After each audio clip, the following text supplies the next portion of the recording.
प्यारे दोस्तों नमस्ते। आज हम सुनते हैं कृष्ण जन्म अष्टमी पर श्री कृष्ण भगवान की जन्म की कथा।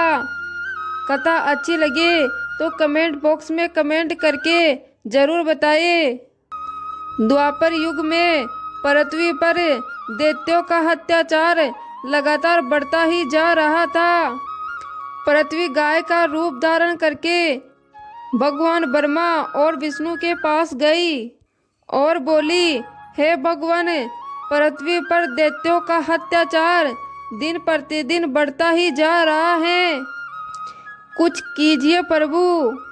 ब्रह्मा जी बोले, हे नारायण, अब आपको पृथ्वी की रक्षा के लिए धरती पर 8वें अवतार के रूप में अवतरित होने का समय आ गया है। यह बात सुनकर श्री हरि नारायण बोले, ठीक है ब्रह्मदेव, मैं पृथ्वी का उद्धार करने के लिए धरती पर मानव रूप में जन्म लूंगा। भोजवंशी राजा उग्रसेन मथुरा के राजा थे। उनका पुत्र कंस बहुत ही अत्याचारी स्वभाव का था। कंस ने उग्रसेन को राजगद्दी से उतारकर कारागार में डाल दिया। कंस बोला, सैनिकों, पिताजी महाराज को काल कोठरी में डाल दो। आज से मथुरा नगरी में कंस का राज चलेगा। आज से महाराज उग्रसेन यहाँ बंदी बनकर काल कोठरी में रहेंगे और मथुरा नगरी पर मैं राज करूँगा। यह कहते कहते बहुत हंसने लगा। आशीर्वाद दीजिए पिताजी महाराज। उग्रसेन बोला, कंस, तू मेरा पुत्र है, यही सोचकर मुझे अपने आप पर लज्जा आ रही है। देखना, एक दिन तेरे पाप का घड़ा अवश्य भरेगा। कंस की छोटी बहन देवकी की विवाह की तैयारियां चल रही थी। देवकी मथुरा के राजा उग्रसेन की छोटे भाई देवक की पुत्री थी। ये कंस की चचेरी बहन थी। देवकी बोली, अरे कंस भैया आप आइए। कंस बोला, प्रिय बहना देवकी, कल तुम इस महल से विदा हो जाओगी। तुम्हारे बिना यह महल सूना हो जाएगा। देवकी बोली, भैया कंस, आप मुझे बहुत ही याद आओगे। अगले दिन देवकी का विवाह वसुदेव नामक यदुवंशी सरदार से संपन्न हुआ। कंस बोला, महाराज वसुदेव, मैं अपनी बहन से बहुत ही प्रेम करता हूँ, इसलिए मैं अपनी देवकी बहन को स्वयं अपने रथ में स्वयं इसके ससुराल विदा करके आऊँगा। ये बात सुनकर वसुदेव बोला, ये तो हमारे लिए बहुत ही सौभाग्य की बात है कंस महाराज। कंस देवकी और वसुदेव को छोड़ने चल पड़ता है। देवकी के पिता देवक उसे बहुत सारा धन संपत्ति आदि देकर विदा करते हैं। कंस देवकी और वसुदेव के साथ वार्तालाप करते हुए अभी आधे रास्ते ही पहुंचा था कि तभी रास्ते में एक आकाशवाणी होने लगी, हे कंस, जिस देवकी को तू बड़े प्रेम से ले जा रहा है उसी में तेरा काल बसता है। इसी के गर्भ से उत्पन्न 8वां पुत्र तेरा वध करेगा, तेरा वध करेगा। यह सुनकर कंस बोला, ये आकाशवाणी कैसी? नहीं, ये सब झूठ है। देवकी की कोख से जन्मा 8वां बालक मेरा वध करेगा। नहीं, ऐसा कभी नहीं हो सकता। यदि ऐसा है तो मैं वसुदेव का ही वध कर देता हूँ। हाँ, यही ठीक रहेगा, फिर मुझे इस संसार में कोई डर नहीं। देवकी रोते रोते बोली, नहीं भैया, इनका वध मत करो, मैं आपके आगे हाथ जोड़ती हूँ, मेरा सुहाग मत उजाड़ो भैया। मैं आपसे वादा करती हूँ, मेरे गर्भ से जो भी संतान उत्पन्न होगी मैं तुझे सौंप दूंगी, पर इन्हें मत मारो कंस भैया। कंस बोला, ठीक है, मैं वसुदेव का वध नहीं करूंगा, लेकिन अब तुम दोनों मथुरा की काल कोठरी में बंदी बनकर रहोगे। वसुदेव बोला, कंस, देवकी तुम्हारी प्रिय बहन है, मुझे काल कोठरी में बंद कर दो, पर देवकी को तो छोड़ दो। कंस ने वसुदेव और देवकी की एक भी बात नहीं सुनी और वसुदेव और देवकी को कारागृह में डाल दिया। देवकी और वसुदेव बहुत ही दुखी हो रहे थे। देवकी बोली, स्वामी जी, मेरी वजह से आज आपको कारागृह में रहना पड़ रहा है। मैं ही आपके लिए दुख और विपदा का कारण बनी हूँ। वसुदेव बोला, नहीं देवकी नहीं, ऐसा मत बोलो। मैं तुझे अपनी पत्नी रूप में पाकर बहुत ही खुश हूँ। हमें एक दिन इस कंस के पाप से मुक्ति अवश्य मिलेगी। पर स्वामी, कंस भैया मेरी कोख से जन्मे सभी बच्चों को मार देंगे, हम क्या करें? देवकी वसुदेव कारागृह में दुख भोग रहे थे। कंस देवकी और वसुदेव को धमकाता रहता था। देवकी और वसुदेव के बच्चा पैदा होता, कंस काल कोठरी में आकर देवकी के हाथ से बच्चे को छीन कर ले जाता। ला, ये पुत्र मुझे दे बहन। देवकी बोलती रहती, भैया मेरे पुत्र को मत मारो भैया। देवकी बोली, स्वामी जी, मैं अपनी आंखों के ही सामने अपने सभी पुत्रों का वध होते कैसे देख सकती हूँ। ऐसे ही देवकी रोती रहती और देवकी बेहोश हो जाती है। वसुदेव बोला, हे ईश्वर, अब तो कोई रास्ता दिखाओ। कंस के अत्याचारों से हमें कब मुक्ति मिलेगी? देवकी आंखें खोलो।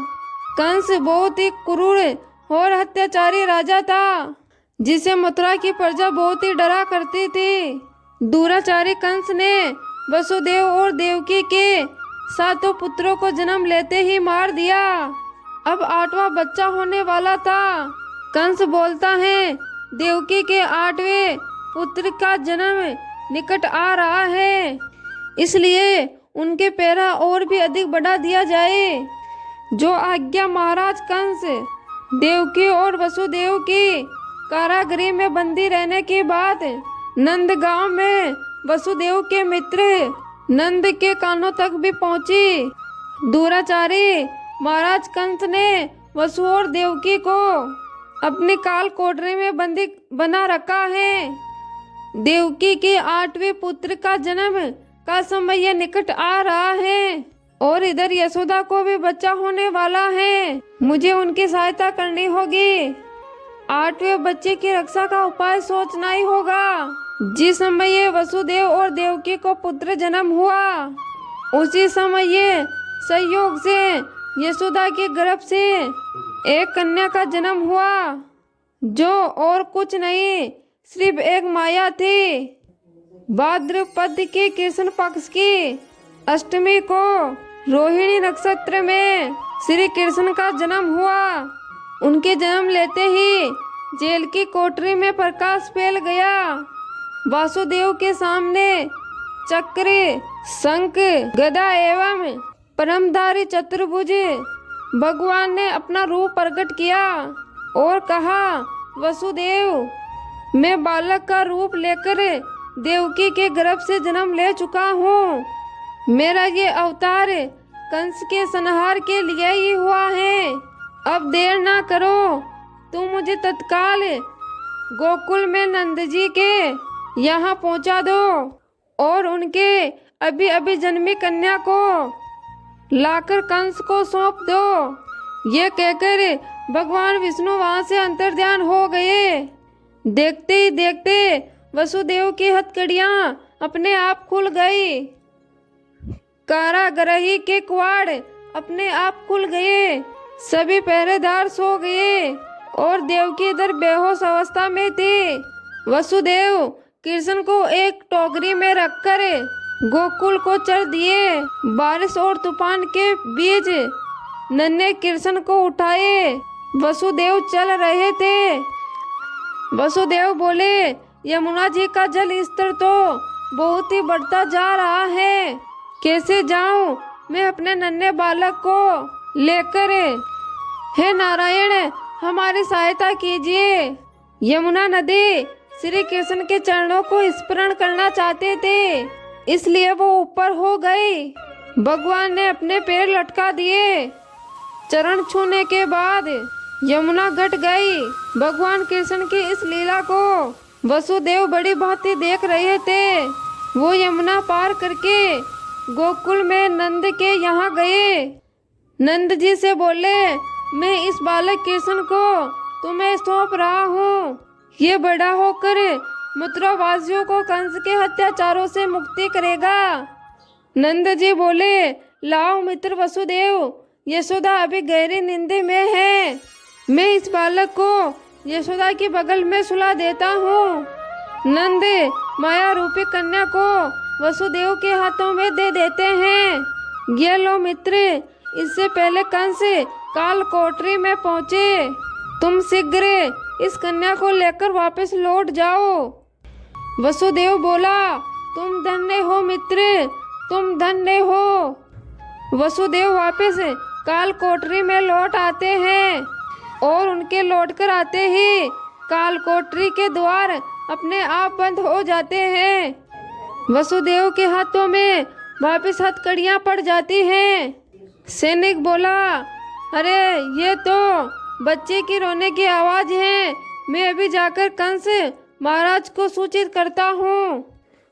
वसुदेव देवकी से बोला, हमारे यहाँ 8वें पुत्र ने नहीं 8वीं पुत्री ने जन्म लिया है। क्या ये तो पुत्री का जन्म हुआ है?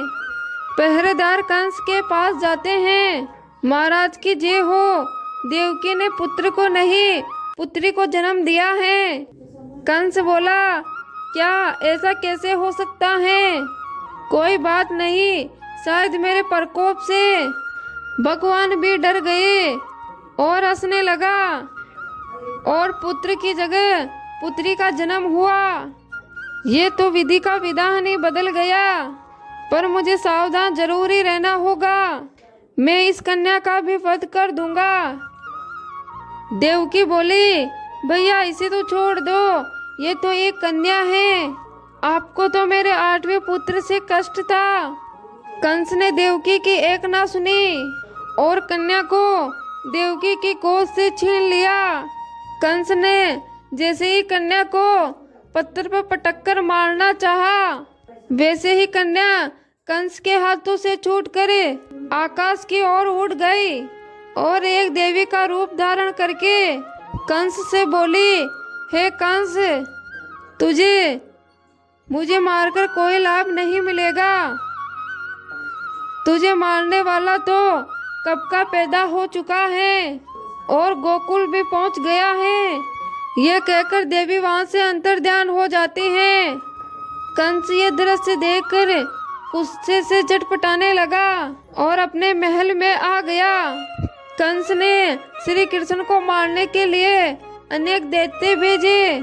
श्री कृष्ण ने अपनी अलौकिक माया से सारे दैत्यों को मार डाला।